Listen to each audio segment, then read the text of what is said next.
করে কখনো আপনাদের দুয়ারে আসি নাই। আজ আমাদের অস্তিত্ব টিকে থাকার লড়াই।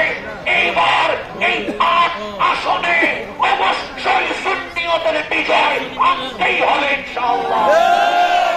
মান্যবর চেয়ারম্যান মহোদয়, একদিকে আহলে সুন্নাত ওয়াল জামাতের মান্যবর চেয়ারম্যান মহোদয় এসেছেন, অন্যদিকে বাংলাদেশ ইসলামী ফ্রন্টের মান্যবর চেয়ারম্যান মহোদয় এসেছেন, আরেকদিকে ইসলামিক ফ্রন্টের মান্যবর ভাইস চেয়ারম্যান মহোদয় এসেছেন, একদিকে আহলে সুন্নাত ওয়াল জামাতের রাহবার এসেছেন। আপনাদেরকে অনুরোধ জানান দিচ্ছে, এইবার সুন্নিদের ভোট সুন্নিকে দিতে হবে।